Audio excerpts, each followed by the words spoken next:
Hey guys, how are you today? So I'm so excited to be with you guys. As you know, today is after herpes educational day. After herpes education day, or for you, before herpes if you never get it, but you're just educating yourself. But anyways, I'm so excited to be with you guys today. As you know, my name is Belize. I am known as STD Diet Coach.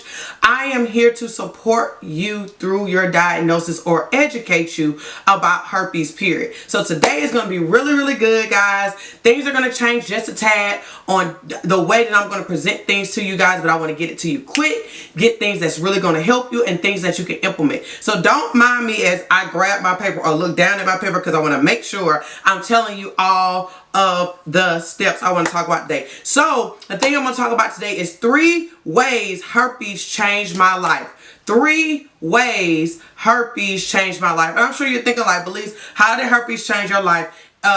Really, it should have made your life worse. Really, I believe it's making my life worse. I can't date like I want. I can't have sex like I want. I'm scared to tell people. I think everybody thinks I'm nasty or disgusting, or people have told me those things, or the things I have read about the stigma is just making me feel really low about myself. How did that change you? Like, why are you happy to say it changed you? It changed me in a negative way. I'm sure it changed you in a negative way. At first, I felt what you're probably feeling now. Now, I am at a different place after living with it for 10 years. I realized it opened my eyes to things that I did not realize. It also shook off some ignorance that I had about sex and sexual health. And it also opened me up to realize, Belize, you always got to take responsibility for yourself and for your partner, whoever that may be. Okay? So let's get into this. 3 ways herpes changed my life. Number 1, I became more aware of my sexual behavior.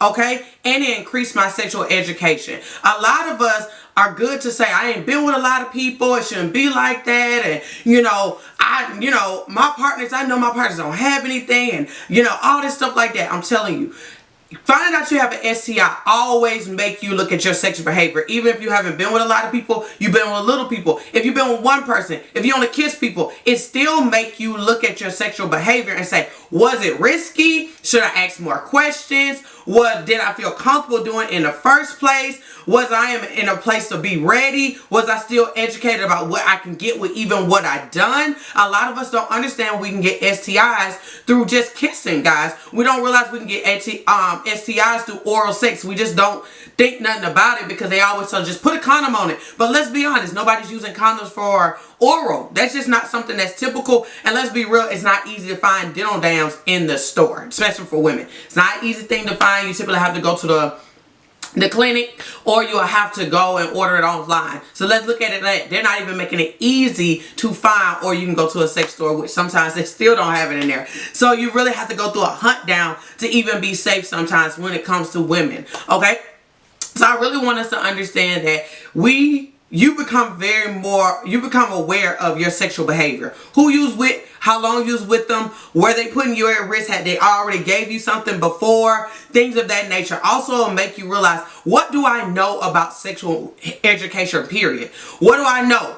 A lot of us think we know everything we need to know, but we tend to not. Most of the people I talk to, I say about 95% of the people I've talked to and found out had herpes did not know anything about herpes, like at all. What I knew about herpes, I had a friend of a friend who ended up getting it, but it was through her first sexual, she was a virgin. She had sex with her first boyfriend. That was crazy. So I was like, oh my God, that really, really sucks, type thing. But or if I heard about it again, it was from a place of a girl being raped, or, somebody being out there like that. So I really didn't hear it from a interesting stance, only from a situation with a friend of a friend. And I just felt super bad for her to say that was her first boyfriend, her first sexual experience, and she ended up getting something. But outside of that, I didn't know what it looked like. I didn't know what it felt like. I didn't really know much other than what people say. I really didn't do my own research, just real talk. And I was like, well, I don't know if I got that thing or whatever. Somebody that know they had it, they won't do anything, right? But that's not true. I learned later on that's not true. Herpes does not look like what we think it looked like. It does not look like how it looks online for everybody. It don't even feel the same. Some people it's no pain at all. Some people it's just bumps and cuts. Some people it's just symptoms of discharge, itching, and burning. Some people that got leg pains and aching and tingling. Some people have headaches because they have aura, you know, different things like that. So my whole thing is, I was not educated enough to say I'm going to keep myself from getting herpes because I didn't know what herpes entailed. I didn't even know how I can get it. I thought using a condom was good enough. No, it wasn't. You can still get herpes with a condom. So I was like, oh my God, like I thought I was doing everything that I thought I was doing everything right, but I wasn't. I thought I was getting tested for herpes every time. Lies. I wasn't getting that either. So I was like, oh God, like literally I was at such of a higher risk of getting the virus just because I did not know what herpes was. And that's what a lot of us are now, because we're just not aware, number one, of our sexual behavior and the things that we're at risk for, and also what we don't even know what we're at risk for because we're just not that educated on the sexual health piece. Okay, so that's one of the ways. So the other way that I learned, three ways herpes changed my life, is I asked more questions regarding to my partner's sexual history and education. I just started asking more questions.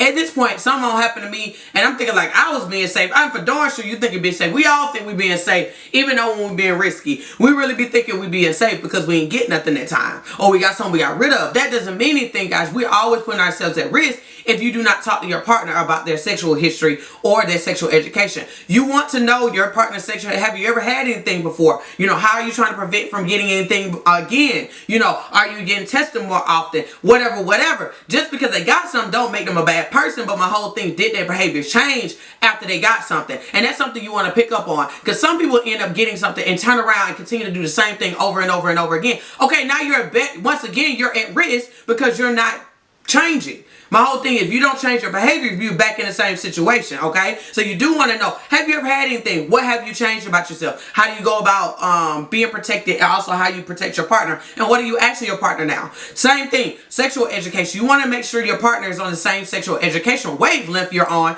because if not, then you're at risk too, because they may be thinking, well, ain't no way I can get herpes, man. I ain't never had those symptoms. And you looking like, bro, you know you can get herpes and never have symptoms or never have outbreaks. And they're like, not me. Okay, now you're at risk because this person probably already have herpes or came in contact with herpes and they didn't know, because at the end of the day, they are not even aware of how to get it and how to stay protected from it, you know, or even know how to contract it. So now that put that person at risk too. So you really want to ask your partner their history and also their sexual education, so y'all make sure y'all on the same level and y'all are keeping each other safe. You can't just say, oh, I'm good, I got tested, I'm fine. No, that's not good enough. If you good and you having sex with somebody else, you need to make sure they're good too. They are your responsibility as much as you are your own responsibility. And I think that's what I really want us to get out of the mindset of, oh, I'm good, I got tested, I'm good, I know I'm good. No, you're not good as soon as you lay down with somebody. As soon as you kiss somebody, you're not good, because at the end of the day, if they not good, you're not good. Period. Okay? The next thing, 3 ways herpes changed my life. I learned that sex is risky if it's one or many. I think so many times we hear this so much with STIs. You know, you're at higher risk if you have more sexual partners. You're right. You are at higher risk. That doesn't eliminate the people who have not so many partners. And let's be honest, what's a lot of partners to some people? I really want y'all to put that below. Like, comment below. What number is too many partners, okay? Because some people may think 2 partners too many. Some people may think 5 partners too many. Some people may think 10 partners, 20 partners, 30 partners, 50. You gotta know that everybody's view on how many partners is too many is different from person to person. They got their own reasoning for that. Most of it's because they ain't had that many partners, so they don't want nobody they don't tend to want somebody who have more partners than them, because once again, more partners, more risk. That's what we believe. But my whole thing is, yes, it increase your risk of possibly getting an STI, but it doesn't change that you're still at risk if you have sex, period. So I want to kill the notion of having more partners more risky. I want you to know that having sex is risky, period. And I think if we start realizing and accepting that sex is risky, period, then we will kill the thing of, oh, well, I ain't got so many partners, so this shouldn't happen to me. It doesn't matter. You had sex, period. Or you had oral sex, or you was intimate with somebody, kissing or whatever, and you didn't know if they had anything. So my whole thing is I want to kill that notion of just having a bunch of partners put you at bigger risk or you gonna get something. No, I know many people had a lot of sex partners and never had anything. And I'm just like I told you about the other young lady who was a friend of a friend. She had sex the first time and ended up getting herpes. So guys, let's kill that notion of thinking, oh, I'm good because I ain't had many partners. I have many clients get on my phone and say, I ain't have a little partner. I said, baby, that don't matter. Because now you have herpes now. And I know that may come out so mean, but I need to break that stigma in your brain thinking that you was doing something because you didn't have a lot of partners. No, you was having sex, so you was at risk anyway.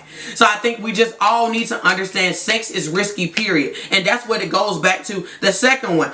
Asking questions, knowing your partner's sexual history, and also sexual education. And then number one, going back to looking at your sexual behavior and becoming more aware of your sexual behavior. The biggest things this herpes taught me is to be aware of myself and my partner.